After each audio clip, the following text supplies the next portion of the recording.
we started with the Dhyana Shlokas of Bhagavad Gita.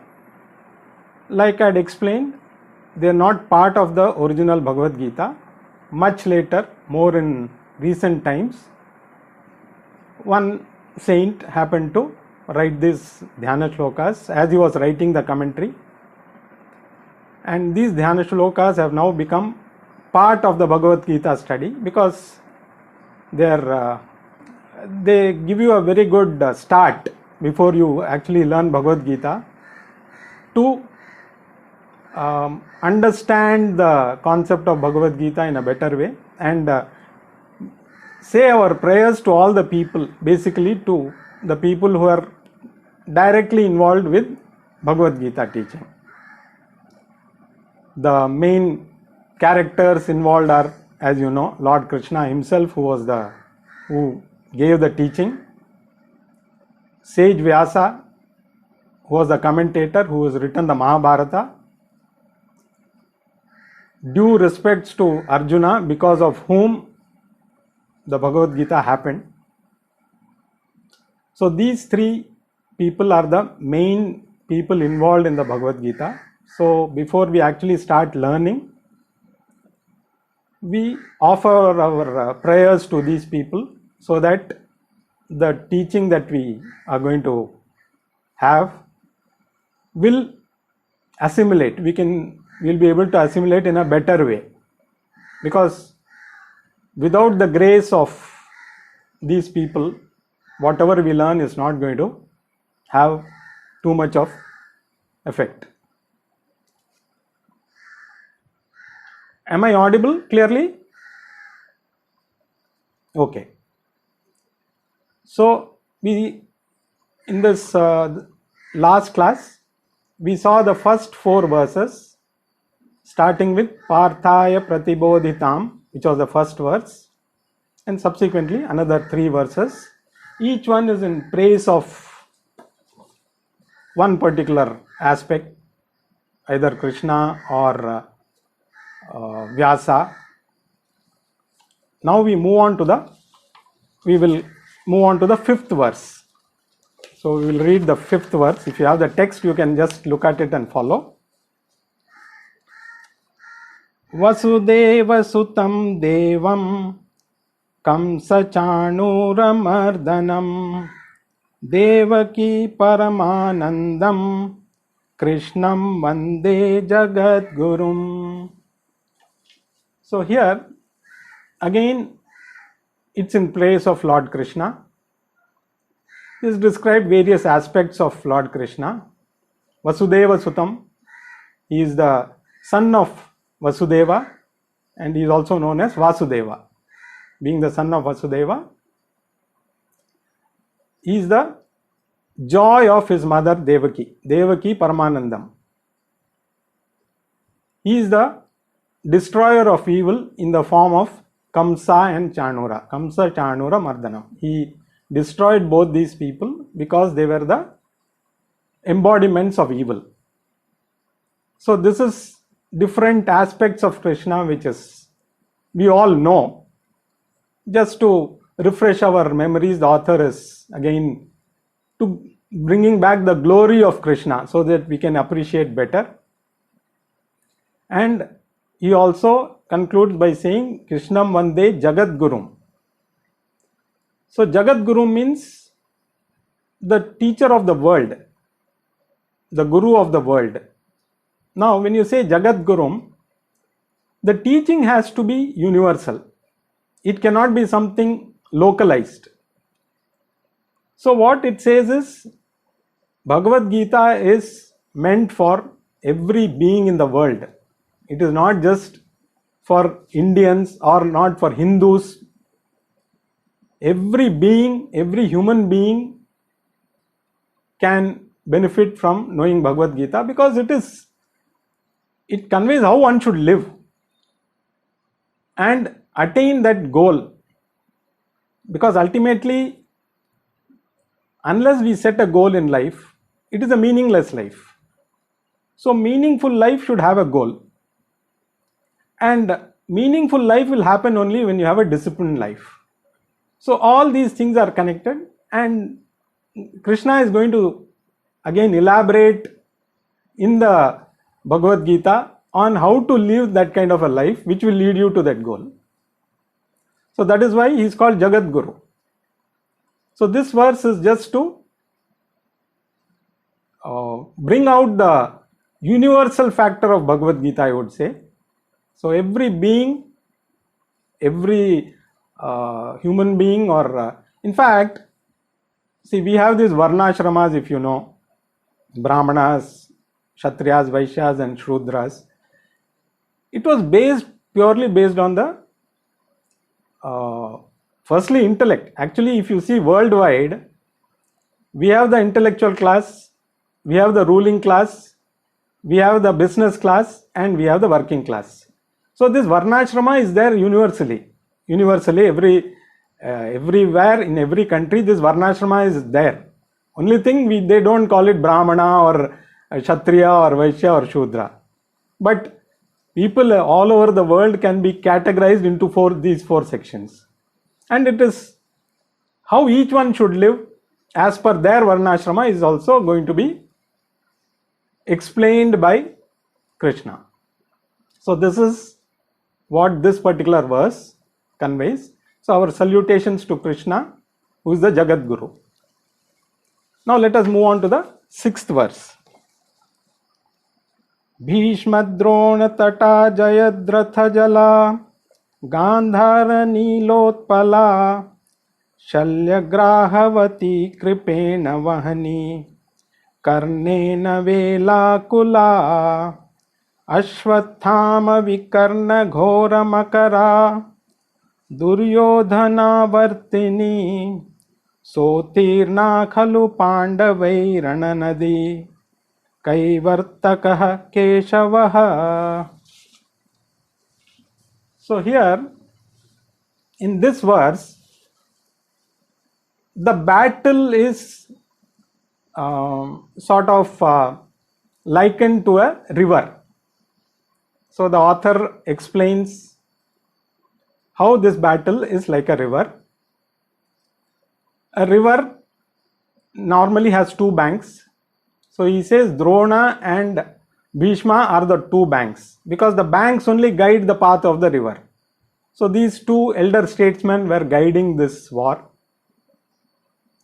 The water is Jayadratha. Jayadratha was the brother-in-law of the Kauravas, and he had a large army. So that is why the water, lot of water. So his army was like the water flowing. Then in this flowing water, the speed of the water is compared to Kripa. Kripa is again the teacher of the Kauravas and Pandavas, who was the brother-in-law of Dronacharya. In fact, he is also supposed to be immortal. Along with Ashwathama, he has also got that boon of being immortal. So Kripacharya may be around somewhere in some part of the world. And the other Vikarna and other Shakuni. Shakuni is compared to the lily, huge lilies which grow in the river, which block the flow. They tend to, so if somebody goes in a boat, they may get stuck in that sort of growth of lilies and get drowned there. Ashwathama and Vikarna are like the killer whales in the river. Karna is like the breaker, which breaks the waves. So, and finally, Duryodhana is compared to a whirlpool. Now, what does a whirlpool do? When the whirlpool goes around, it sucks everything around it towards it. So, Duryodhana was the whirlpool because he was able to bring all these people, whether they liked it or not, with him. Because Drona, even the banks are drawn if there is a whirlpool. So the entire system was a very dangerous kind of a river. And anybody who had to cross it would have found it very difficult. But how did the Pandavas cross it? They crossed it with the help of a boatman called Krishna. So that is the only factor which helped them to cross this river battle.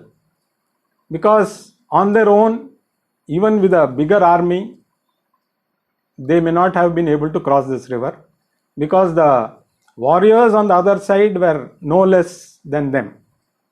In fact, some of them were even greater warriors than what the Pandavas had. They say Karna was a better archer than Arjuna. He was more skilled than Arjuna, but he was in the wrong side.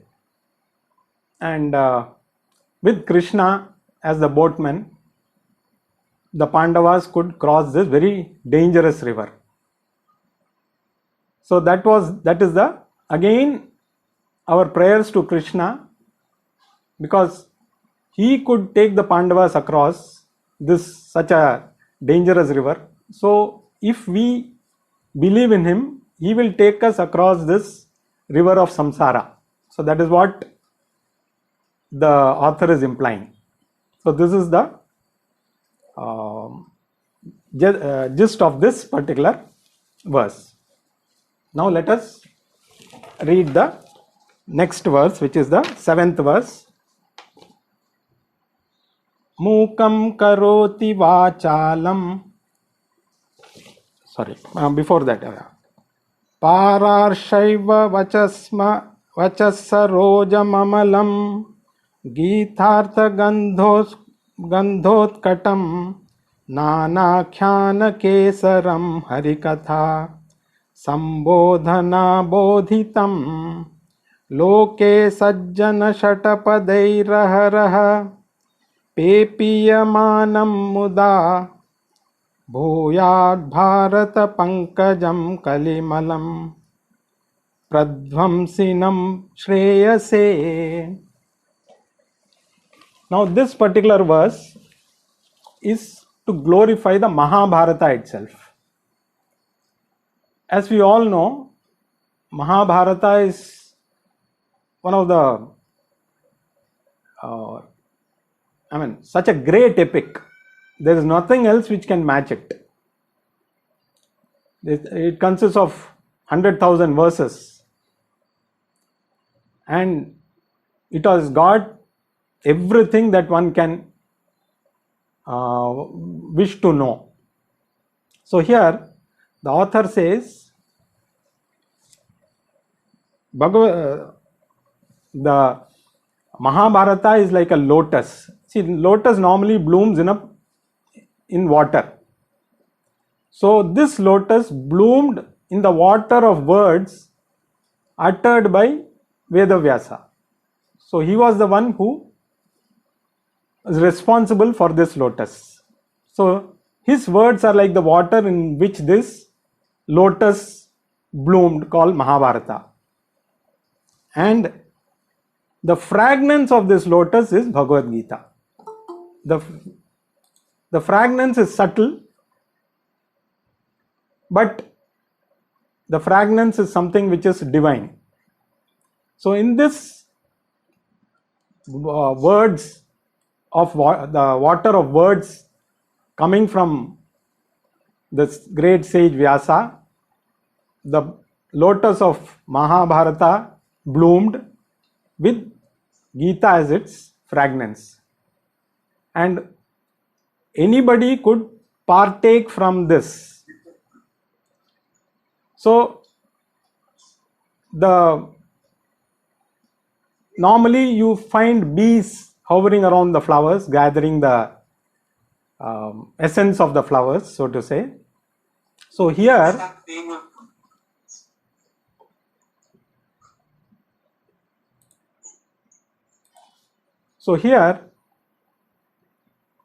who are the people who are able to partake from this flower?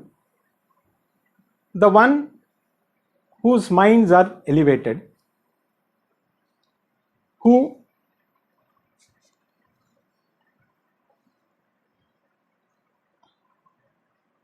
have the right kind of thinking. who have elevated minds, right kind of thinking, they are able to partake from this lotus. So basically, this knowledge is available for anybody, but the mind and the senses have to be prepared to enjoy this knowledge.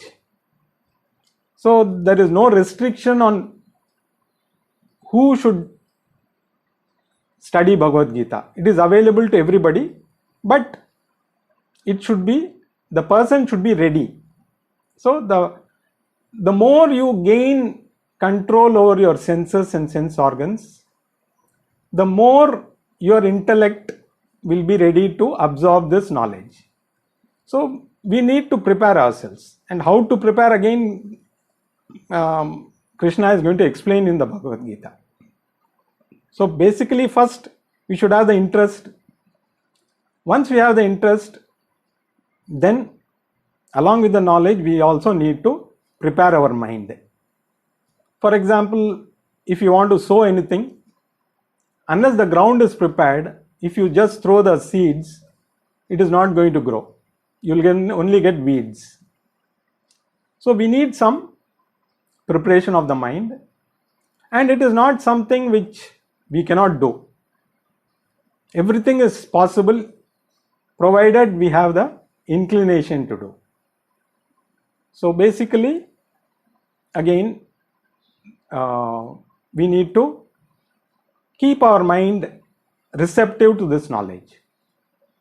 So this is what this verse conveys, and it also glorifies the Mahabharata.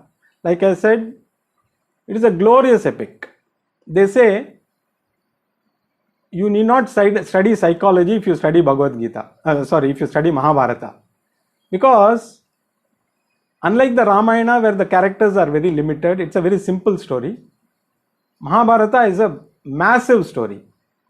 You have so many characters, and each one of them is given a lot of importance.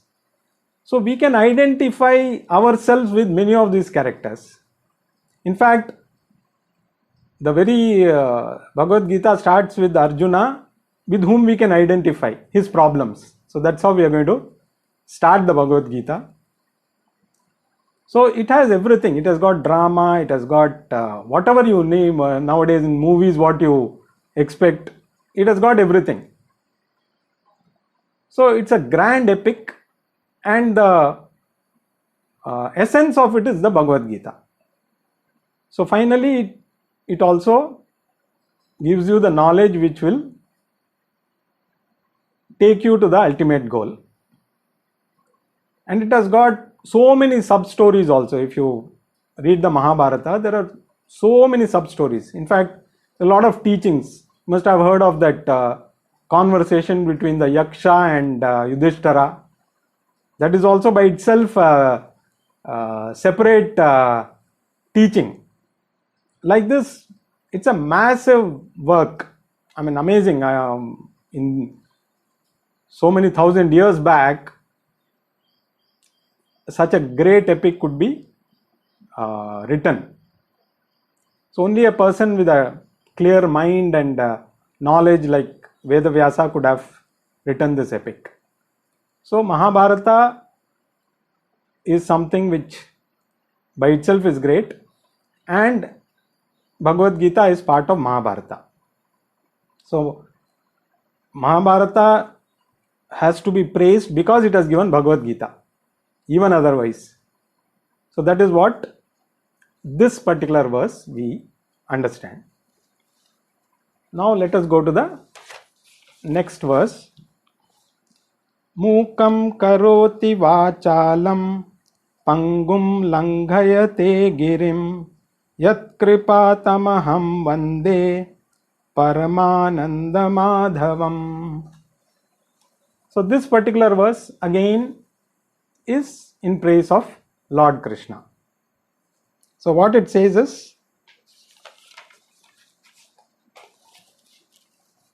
if you have the Lord's grace, anything is possible.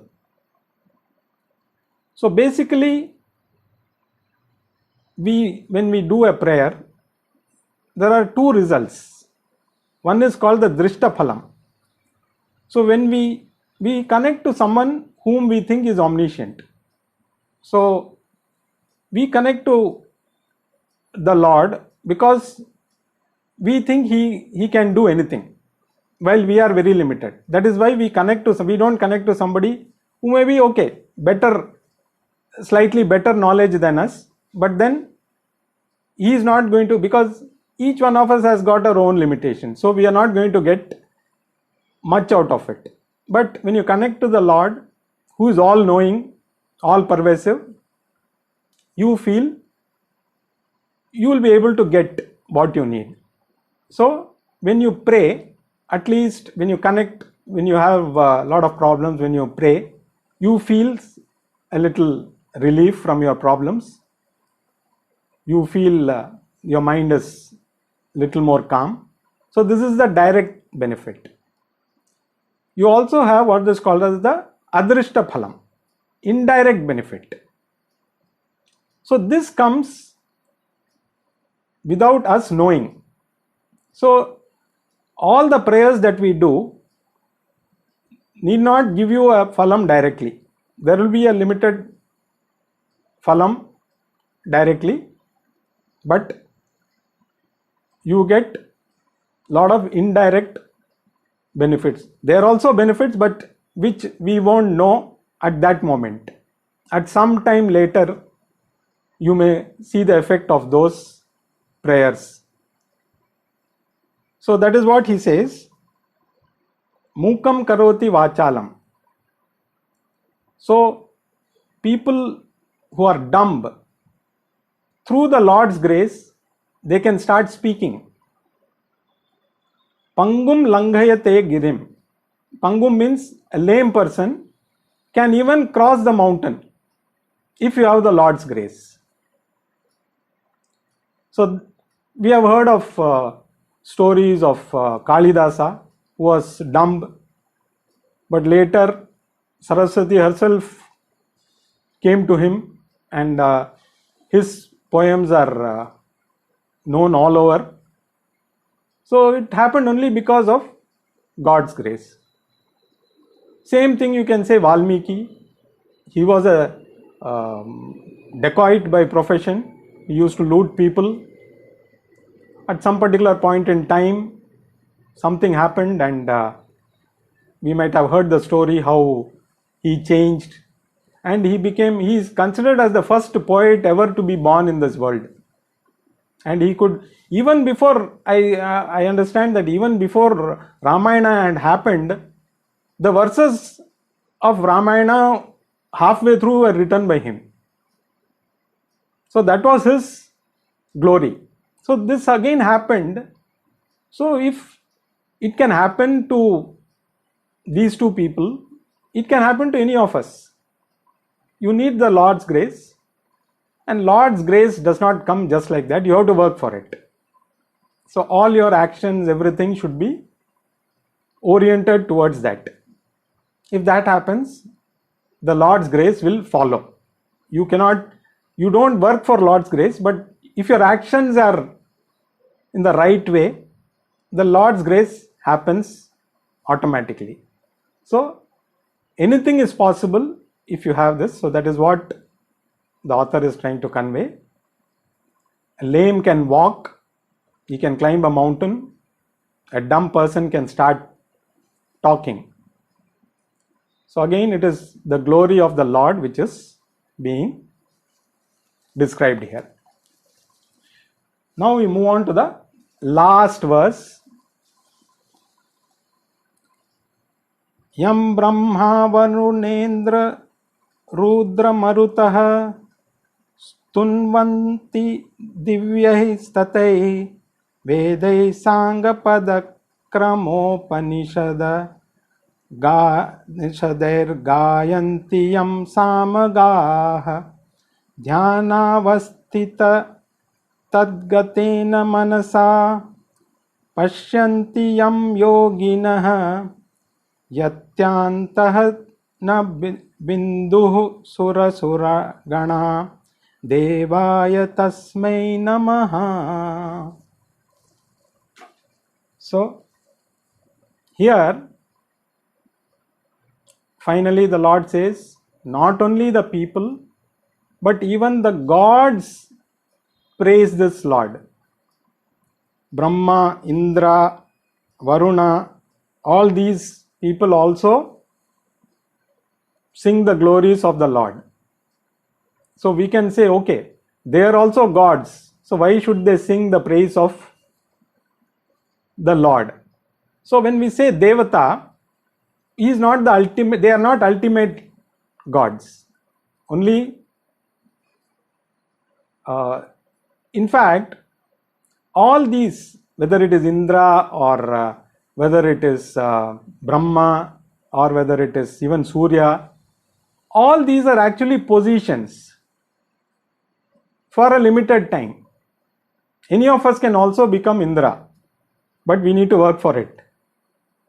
So you need to develop your gunas in such a way that it is equal to what a Devata is. So there is a specific period. Of course, in our times it could run into some million years, few million years. Brahmaji will be one particular person will be Brahmaji.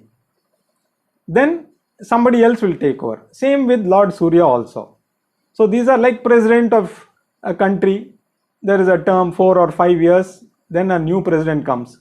So these devas are also similar. So they are also jivas like us, but they have attained a state where they have become devas.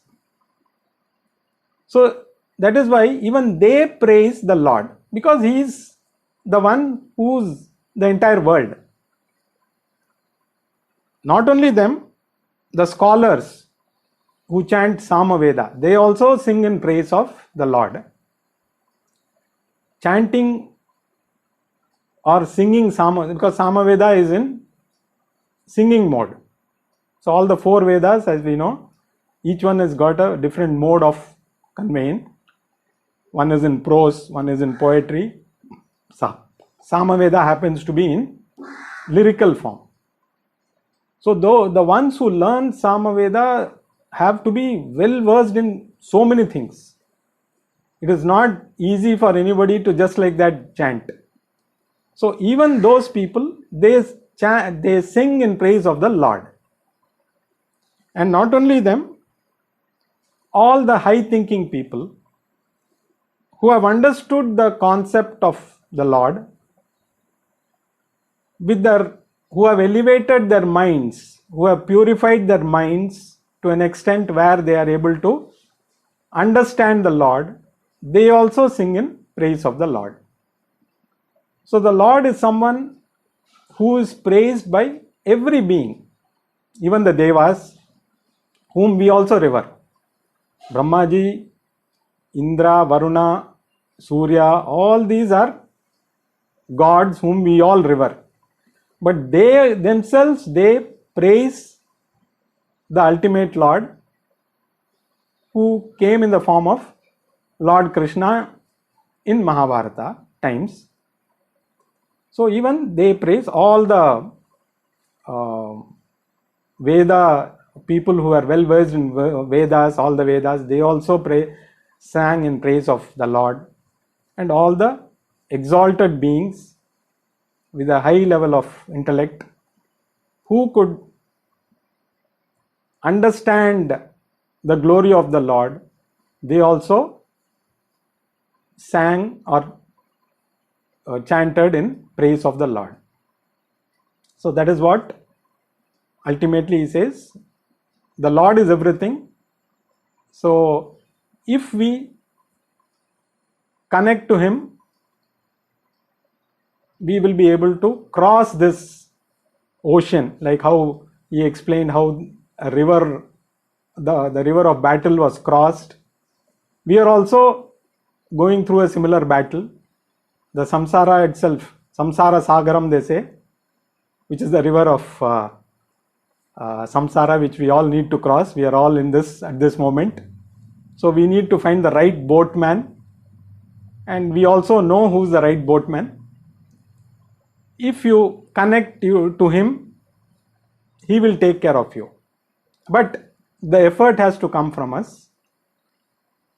We have to prepare ourselves mentally, because the teaching is available to anybody.